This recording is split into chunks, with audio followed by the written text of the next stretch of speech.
Kichcha Sudeep Kannada star hero. Rajamouli పుణ్యమాని తెలుగులో కూడా మంచి ఫేమస్ అయ్యాడు. ఈ మధ్య ఆయన చేస్తున్న కన్నడ సినిమాలు తెలుగులో కూడా రిలీజ్ చేస్తున్నారు. విక్రాంత్ రోనా తర్వాత కన్నడ స్టార్ కిచ్చా సుదీప్ పూర్తి స్థాయి హీరోగా నటించిన మ్యాక్స్ సినిమా కన్నడ నాట సూపర్ హిట్ టాక్ ను తెచ్చుకుంది. Versatile artist Varalakshmi Sarath Kumar, pan India స్థాయిలో గుర్తింపు పొందిన టాలీవుడ్ నటుడు సునీల్ కీలక పాత్రల్లో నటించారు.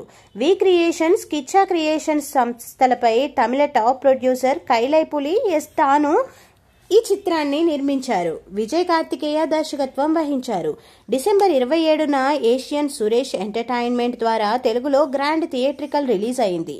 ఈ సినిమా ప్రమోషన్స్ లో భాగంగా కన్నడ నటుడు కిచ్చా సుదీప్ ఇటీవల వరుస ఇంటర్వ్యూల్లో పాల్గొన్నాడు.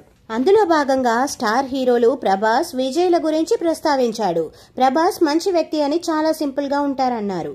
ఎలాంటి హడావిడి లేకుండా ప్రశాంత జీవితాన్ని కొనసాగిస్తుంటాడు.